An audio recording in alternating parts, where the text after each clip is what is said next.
What's going on, folks? Ted from Nerd Immersion here, and I'm excited to kick off something a little bit different, as you can kind of see from what's on screen.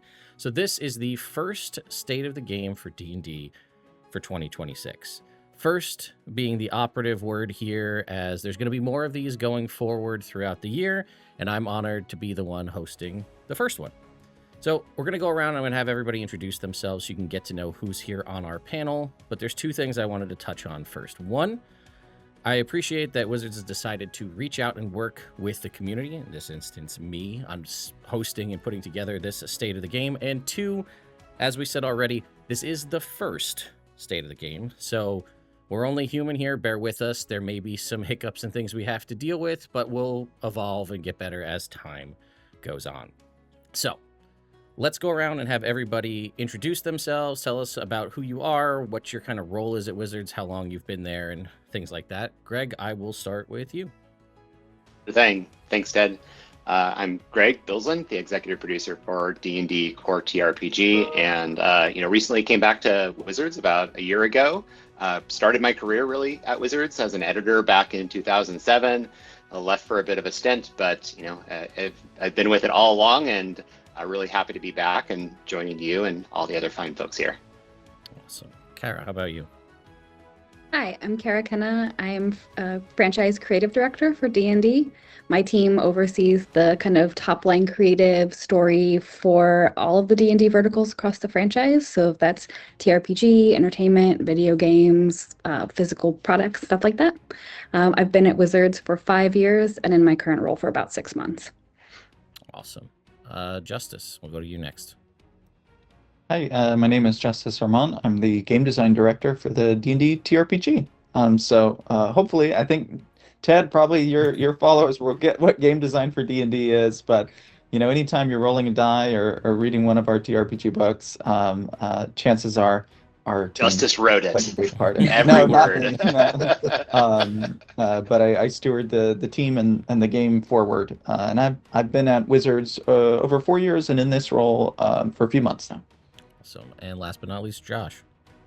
Hey everybody, my name's Josh Herman. I'm the head of art and also the head of world building for D&D. That's basically all the pictures, illustrations, concept art that you all see in the books, and that includes like the graphic design and the art commissioning, so kind of a whole package of how the art is created. And I've been at Wizards for about almost 4 years and kind of in a similar role, but this role specifically for about a year. Awesome. So before we dive into kind of the topics and questions I'm sure everybody has, I thought I'd stop and just say, why State of the Game, right? We've seen posts in the past of roadmaps and blog posts and sort of one-way directed videos from like a D&D Direct and things of that nature. So why go this route as something a little bit different this go around? I can take that one. So one of the big priorities for us is engaging the community. That's why we're here with you, Ted. But also, I think there has been there's an opportunity that we have to have much more of a dialogue and showing kind of holistically how we're thinking about D&D as a game, as a franchise, and the fact that we have so many different disciplines and groups represented here is sort of representative of how we want to show the community what we're working on as a whole. Awesome. All right, so I think the thing that everybody's going to want to talk about is the roadmap, right? This is something everybody's been clamoring to see what's coming. We have seen a couple of roadmaps already so far this year in the form of partnered content and D&D Beyond, but there's two kind of main things that were at the top of this roadmap that I think people are going to have some questions about. So one is we have a row with some product names and things for D&D, but also this concept of something we haven't really seen before, which is this seasons, right? We see 3 different seasonal names. So I guess to start with that, what is a season in terms of Dungeons & Dragons? What does that look like? What does that mean? I guess that's probably another one for you, Greg. Seasons as a whole is really just a way of thinking about our products on kind of a franchise or a holistic level, which is to say it's a period of time during which we're going to be releasing a steady cadence of products across our licensed consumer products, on TRPG, Yeah, exactly. I think rather than releasing one book and having it be just that one-time awesome moment, we're looking at having a full window where fans and community can engage with that world in a lot of different ways. TRPG content, physical and digital, lifestyle and apparel, tabletop accessories, community engagement, marketing. Like it'll be a whole event that lasts for a period of time rather than a single activation. One of the things I'm excited about for seasonality is, in one of our leadership on sites, we asked a question like, what is a D&D fan? And we kind of started at one point and arrived where we would ask questions of like, somebody who has played Baldur's Gate 3 as a fan, somebody who has rolled a D20 as a fan, somebody who's never rolled a D20 but loves a D&D movie. My niece has watched it like 70 times. She's a D&D fan. And so with seasonality, we can support fans across the spectrum. And so getting all of these new perspectives, getting these new team members who can speak to different kind of segments of what a D&D fan can be is just awesome. It's a different kind of adventures adventures at a team level. And I guess adventures too, right? We're forming parties based on capabilities and different classes. There's obviously been a larger focus, I feel like, to some degree on getting a bunch of new folks into the game. And it seems like, the concept of seasonality, you can kind of go into, we have a season and it's almost like a fresh start. You're coming in, you've got, okay, this is what we're going to focus on for right now. And then obviously this can bring in, if we're bringing in Ravenloft here, veteran fans of this, but this is also a great segue for brand new players. But it's a way to sort of marry that up where you're bringing and focusing on teaching new players what's going on and bringing them into a world they may not have seen before, but then while also kind of honoring the veterans and the fans who've been playing in these worlds for a long time. And I think that actually is a really kind of brilliant design point from the seasonality, because also maybe if kind of the spooky stuff isn't your thing, you've got another season coming right around the corner, not that far away, where you can just say, hey, you know what, maybe magic is more what you're into, and we've got something set up for you just around the corner. Yeah, if I can chime in there, Ted, that's exactly right. We do view seasons as these opportunities to sort of onboard or on-ramp into the hobby. And while we're still going to every season have kind of our core TRPG product, but what Justice was speaking to is like we do try to think about the breadth of D&D experiences, and as we go further along into seasons, we're going to have different kinds of experiences tailored at different fans based on kind of their experience level with D&D. The other piece of it is we're bringing back D&D Encounters, which was a program that was very successful at onboarding people through stores, and people are going to be able to play that both in store with Ravenloft. We're going to have a celebration launch event in which everybody can kind of come and play these like interactive table experiences, or you can play it at home, which is a big change from kind of what D&D Encounters did in the past. And for stores participating, they're going to have rewards for DMs and players who participate in that program. And would this also be something that would be at conventions as well, or is this a separate thing from sort of the larger convention organized play? It's separate right now. Okay. We do have, of course, Legends of Greyhawk, Right. and as we're looking ahead, we do expect that we're going to have some kind of seasonal tie-ins, so that, hey, if you're playing Legends of Greyhawk, you might see more adventures coming out that tie into that horror or magic theme as a part of the content being created by the organizers. All right. So these seasons is obviously a larger focus. Just to talk about it, do we have I guess a time frame, maybe even if it's just like a ballpark on what a season is time frame wise? So if it's just like, is it a quarter? Is it, kind of when it feels right to end it? I don't, just so people can plan around when the next season's going to start. Yeah, they're typically going to be in kind of that 4-month time frame. This year, I think the seasons are more like 3 months. And as we kind of get further out and plan further ahead, there might be some variability just based on sort of when products ship and when the availability is, what our design resources are to support those. But yeah, I'd say like 3 to 6 months, with 4 months being the sweet spot. Okay. You know what? While I mentioned it, it came up, I heard it a couple times, and I feel like I can't leave the franchise model alone. I know it was mentioned, and everybody I hear this franchise model, and it sounds like the seasonal model is sort of a morph or a shift of that. But can we just very quickly touch on what the franchise model is to just maybe clear the air on that for some folks out there? Yeah, I see the seasonal model as an evolution, kind of an add-on to the franchise model rather than a change from it. It's really exciting the way we're working now, where all of the teams are working together and thinking of D&D as an overall brand, where video games, TRPG, entertainment, lifestyle are all talking to each other and working together to make D&D more unified, from a fan experience and even just like from a kind of behind the door how we're working together.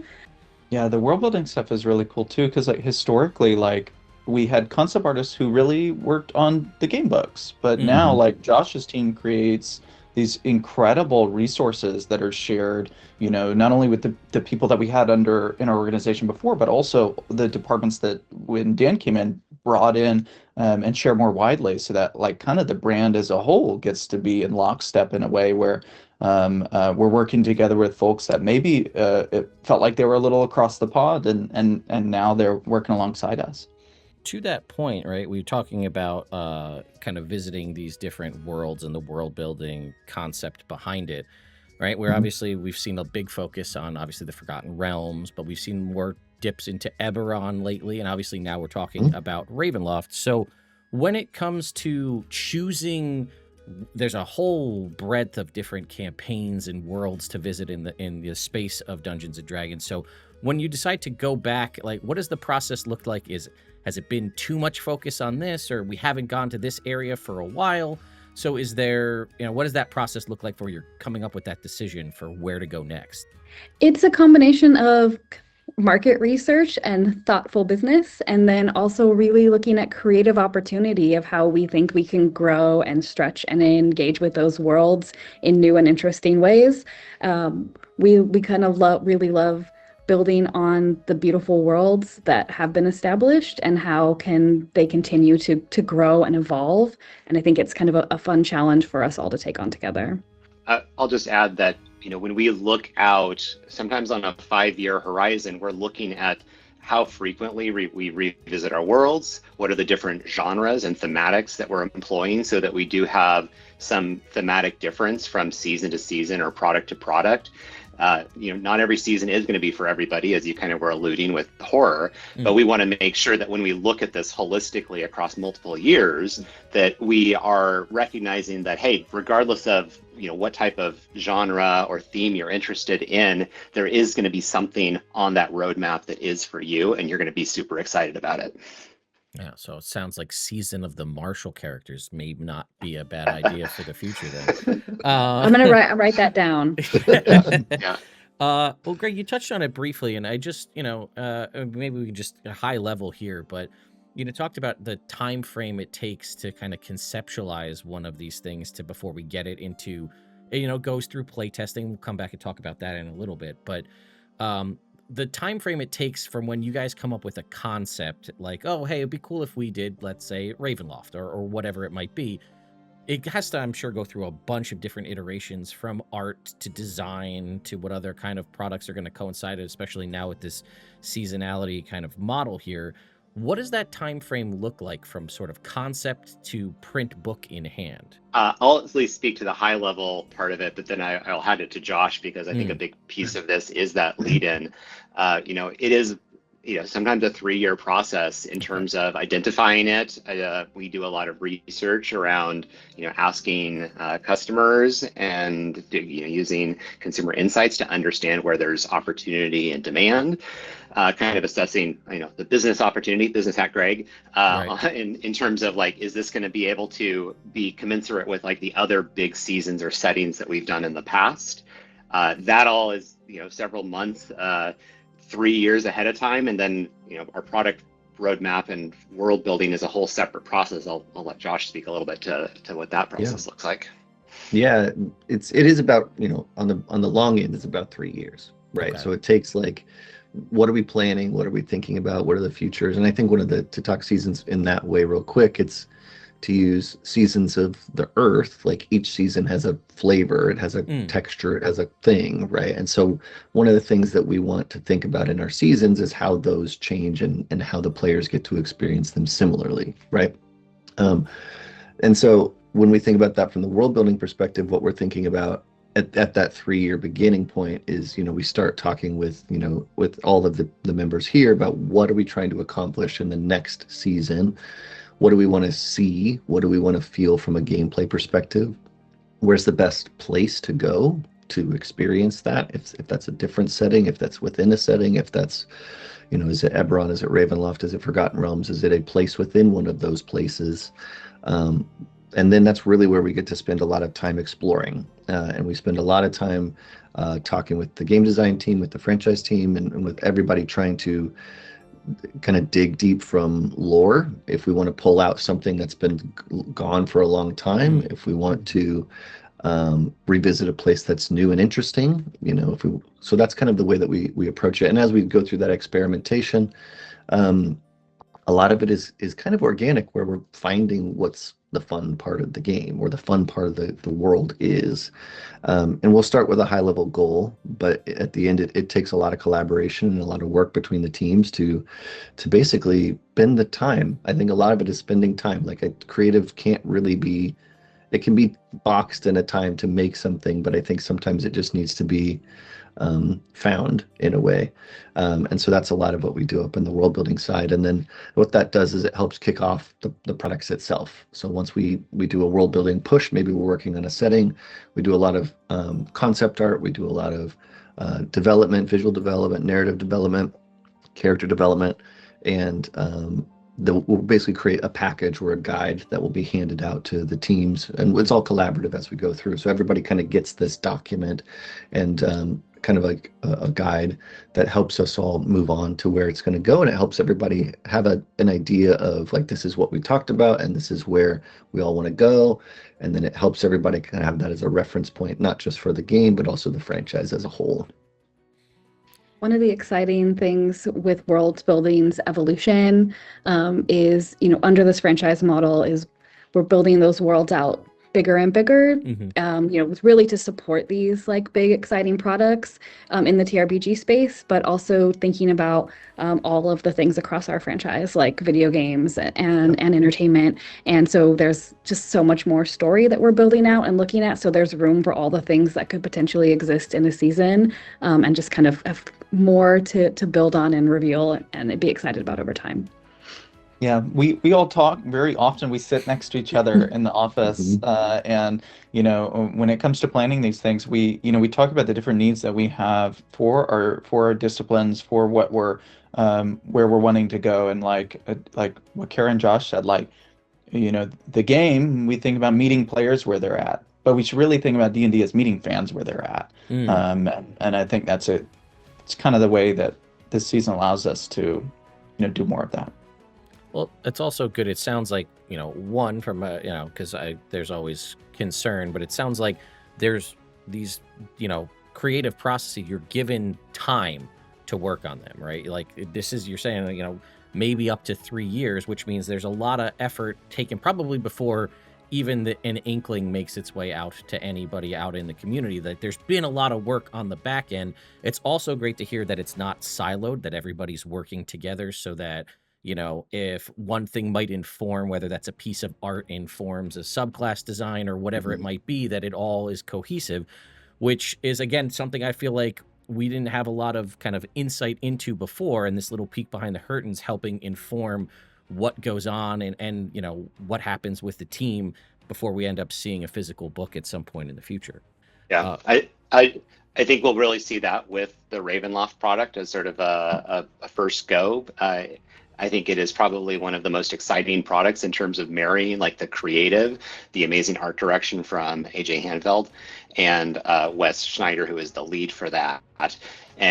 And you're going to see these beautiful, bold black pages with amazing, like, vibrant creative. I'm not going to try to speak to it too much because Kara and Josh can probably do a lot better. But I think that's kind of the direction that we want to go.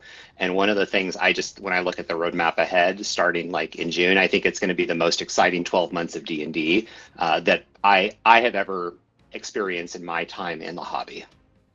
Okay, Yeah. Well, you did say June, so I just we talked, so just real quick, while we threw it out there, we don't want to just glaze past that. So Ravenloft it's coming sooner than, some people may be thinking, right? So that's a June timeframe, sounds like. Yeah, it's going to be available for wide release starting June 16th, but you can hit up your Wizards Play Network hobby stores and get it on June 2nd. So I know we're not trying to squeeze any extra information out of anybody here, but we got to talk a little bit about whatever we can about this. I know I'm personally really excited about this one. Ravenloft is one of my personal favorite settings, so I'm really glad that we're visiting it with the new rule set and kind of just a new, exciting look and feel that I think the fans are really going to love. What other kind of products maybe could we see alongside the release of Ravenloft coming up here in a little while? Yeah, I'll take this one, Ted. So with Ravenloft, we're going to have, I think, close to like 20 different products across both our first party, the stuff we make, and our third party, the like licensed products. But what we are actually producing is kind of a constellation of products, which includes not just like the TRPG book, which is a 288-page book detailing Ravenloft, but also a map pack that has all kind of horrific scenes for you to set your campaigns in. A Taroka deck, which has a whole new creative. I'll let Kara speak a little bit more to that, as well as a DM screen that has this like cool kind of reflective coating on it. I think it's one of the coolest DM screens we've done. Okay. So that's kind of an example of how we're going to be taking Seasons and manifesting it in our different products. We really took a bold creative approach to Ravenloft this go around. It's the gothic vampire fantasy that you know and love, but with reimagined through a more psychological A24 Blumhouse horror lens, kind of casting everything in a new light. And I'm very excited to see fans' reaction to the new art and graphic design and just overall approach. I'm so excited for fans to see this. I feel like I'm so proud of all of our teams who worked on this because they do feel like it's an incredibly immersive experience where all aspects of the creative are coming together in a really fun way. And yeah, I've gotten to see some early print tests and I'm very excited. Yeah. So I know we talked a little bit here. We mentioned art, and Josh, I think you and I have spoken in the past, but it seems like there's been one of the things I see constantly across the board is with the 2024 sort of revision is a big focus on art and how much quality art is where, it's every subclass has a piece of art and all this cool stuff. So how much in the process of developing when you're all working together does the art inform the sort of path forward, or is it more like the world and maybe the mechanics are imparting onto the art, or is it sort of a mix of both? I'd say it's a mix of both. I think, we're starting from, I think what you referenced with like the 24 and onwards is realizing that art is a way to get players to engage, right? Like people like looking at pictures. I like looking at pictures. So there's people who are going to be rules heavy and they're going to want to focus on that. That's great. But there's going to be people who, like a lot of my friends coming from concept art and creature design, like they bought the monster manuals just for the pictures. Like they didn't even know how to play the game, but they got interested in D&D, became D&D fans because they liked all the weird monsters, right? So that's just, I think, a small example of how when we create these projects now that we try to bring art in a way that it can help people either understand, like almost as an accessibility entrance level. So the art for the subclasses helps explain what that type of subclass and play style is. We're doing sort of not necessarily infographic, but like informational types of art that help people understand the game concepts better. If we want to show a world, we want to show, a lot of the times now we're showing places instead of telling about them, and I think that's a way to kind of expand the world without having to without not so much without having to write so much text, but it's a different way to get people in. And I think it's also helpful for DMs. I think it's helpful for players to project themselves into those places. So in general, I think as we're approaching art, it's really just about wherever it's appropriate. And I think probably what you're seeing is that we're finding that it's appropriate a lot more places than, and we're also investing in it a lot more. We get to work with a lot of artists, and, to call back to the world building thing at the beginning of that, we start thinking about what an interesting image for a chapter or a book cover will be at that time. You know, we're interested in like, because we're really immersed in it, and the art team, the world building team, work with the game design team throughout, and so we're pretty in it, like the whole project. And so we're thinking all the way from the beginning of like, this thing is really interesting and we're discovering this really early. How can we show this? How can we tell this? How can we expand this on the world? How can we bring players in? I think is really what it comes down to.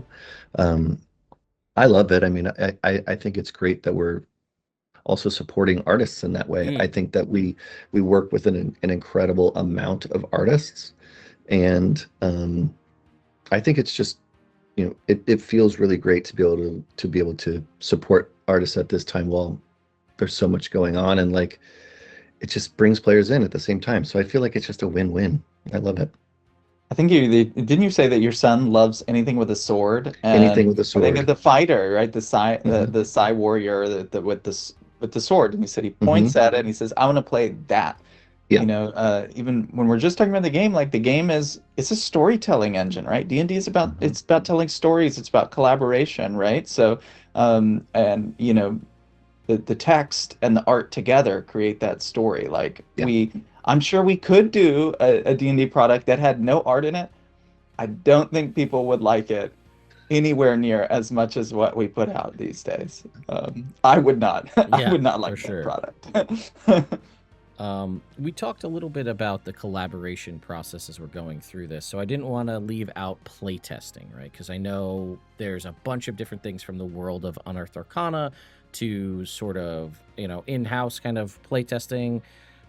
So just, you know, again, we can go as high level or as into the weeds as you want on this, but the process of something kind of makes its way out into, say, maybe the Unearthed Arcana process, or what goes into what kind of, and this is more to inform the community more than anything. When people are playtesting these products and they want to, everybody wants things to succeed and things to be balanced and useful. Nobody wants to feel bad about a subclass that they play or something along those lines. So when people are looking at and engaging with playtest going forward, what kind of things are you guys looking for as far as informed information, critiques, and comments, so that people know what to do so that they can make the game the best that it could be? Yeah, and that the last thing you said there is so true, that like our game is the best when it's in lockstep with fans, right? There's something so unique about tabletop as a medium where you don't get it kind of in video games. You don't, maybe even not in board games, where the people who are telling these stories, the barrier between a game designer and a dungeon master or a player is very thin, because there are a lot of people who homebrew things, right? They say, I like this rule, but I'm going to do it this way at my table because it makes more sense for the story we're telling. So when we get to show our work and say, what do you think about this? People have opinions because they're doing that kind of at the micro level at each of those tables. And so in a way, like playtests are, we're kind of inviting everybody to one big table and saying, what do you think about this? Now, one thing that's cool about the seasons, right, is we can cast kind of more specific nets, right? That we can lean into the theme of a season and really tell certain types of stories, rather than trying to cast the widest net possible in some of the designs. You know, one cool thing about our playtesting that people might not know is we have our Unearthed Arcana, but we actually have other forms of playtesting that we do, some of which are have a lot of playtesters in them, but that people don't get to see sometimes. We're still accessing. So sometimes we have kind of secret venues, and I'll say, like, you know, last year we released a new starter set, and we actually did a form of playtesting that was really almost like focus testing, where we had different groups of players come in, and we would watch them play through, you know, not finished materials live. And we had like families with kids, and we had like a group of people who'd never played D&D before, people who were like, I'm a huge board game fan because I've played Trouble before, and baby, I'm coming to your table and I'm gonna play some D&D.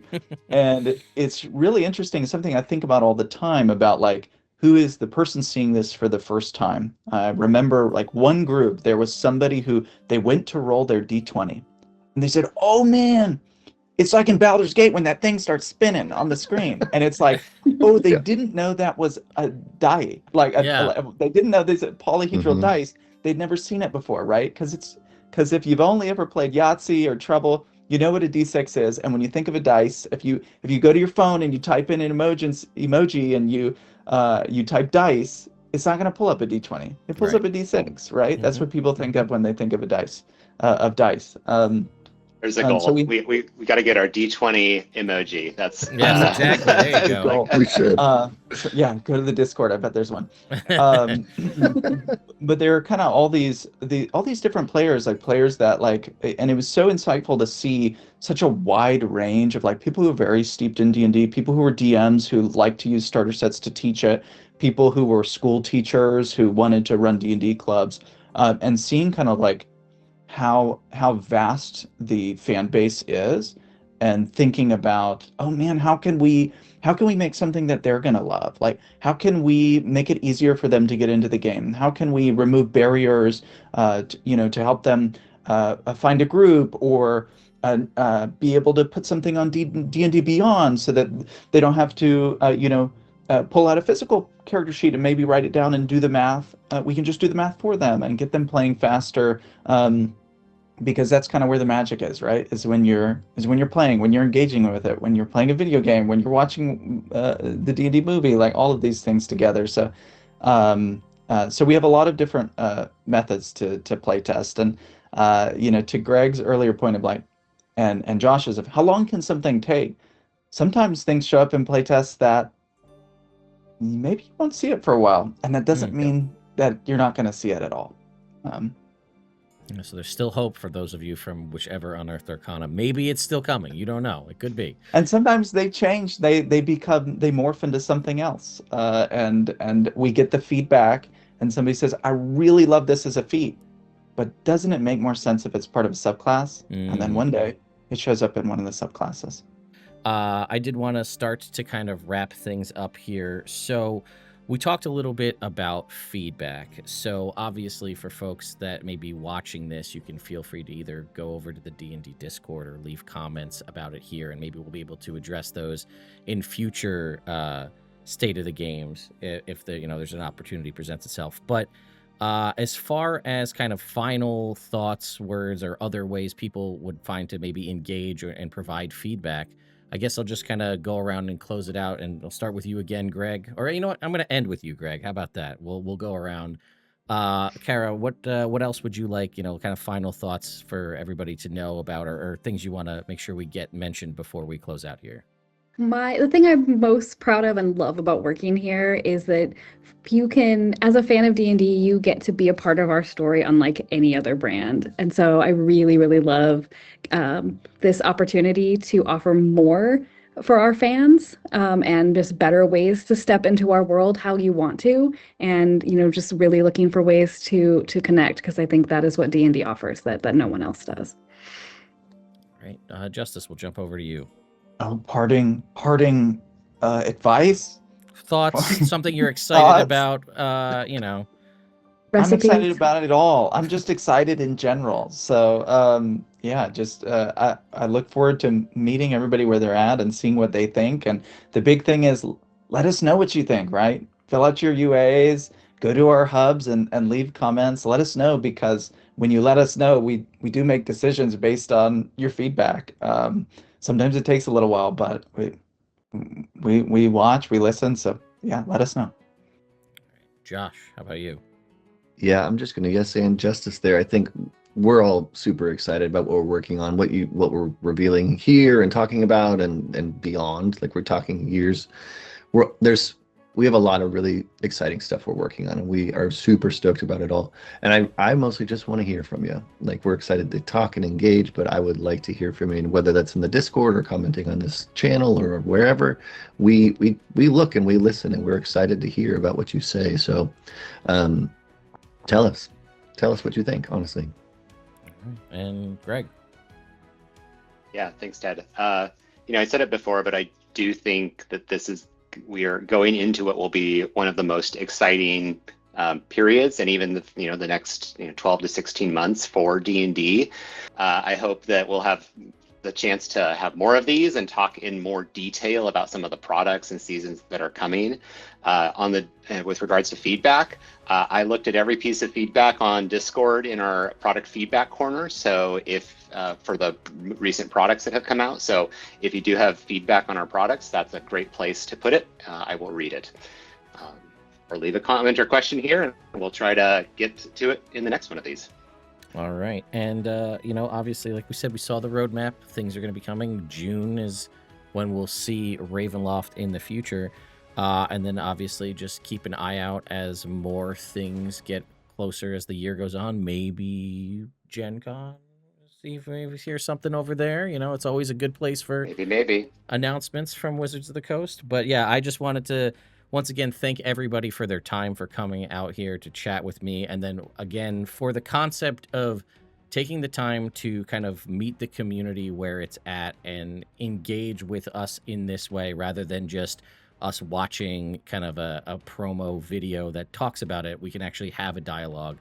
And I just really appreciate it. So we will hopefully talk to you again at some point in the future at the next State of the Game.